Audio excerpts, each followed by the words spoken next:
আসসালামু আলাইকুম প্রিয় খামারি ও মৎস্য উদ্যোক্তা ভাই ও বন্ধুরা। আজকের ভিডিওতে আমরা আলোচনা করব ঘাস ক্রাপ মাছ চাষ সম্পর্কে। ঘাস ক্রাপ মাছ এগুলি এমন এক জাতের মাছ যেই মাছের কোনো খাবার না লাগে না, আপনারা এই মাছগুলি খাবার ছাড়াই চাষ করতে পারবেন। এই মাছগুলি আপনাদের যদি বছরে 2 থেকে 3 কেজি ওজন করতে হয় তাহলে আপনাদের কি করতে হবে? আপনাদের সর্বপ্রথম কাজ হবে আমাদের কাছ থেকে পোনা সংগ্রহ করা।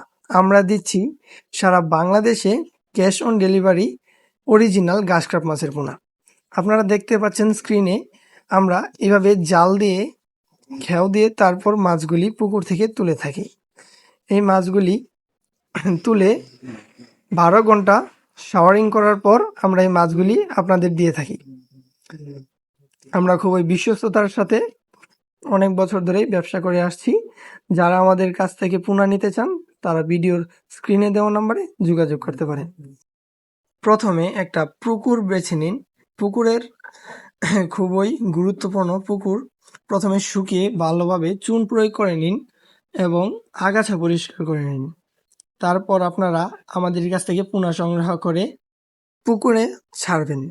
তারপর আপনারা 6 মাস পর রেজাল্টে দেখতে পাবেন এক একটা মাছের ওজন হয়েছে 1 থেকে 2 কেজি। আপনারা খুবই অল্প দিনেই বাজারজাত করতে পারবেন এই মাছগুলি। আমাদের কাছ থেকে আপনারা সকল প্রকার মাছের রেণু ও পোনা নিতে পারবেন। যারা আপনারা মাছ চাষে আগ্রহী আছেন তারা আমাদের ভিডিওর স্ক্রিনে দেওয়া নম্বরে যোগাযোগ করবেন। আমরা খুবই অল্প দামে এই পোনাগুলি সারা বাংলাদেশে ক্যাশ অন ডেলিভারি দিয়ে থাকি। ভিডিওটা ভালো লাগলে লাইক, কমেন্ট, শেয়ার এবং সাবস্ক্রাইব করতে ভুলবেন না। ধন্যবাদ সবাইকে।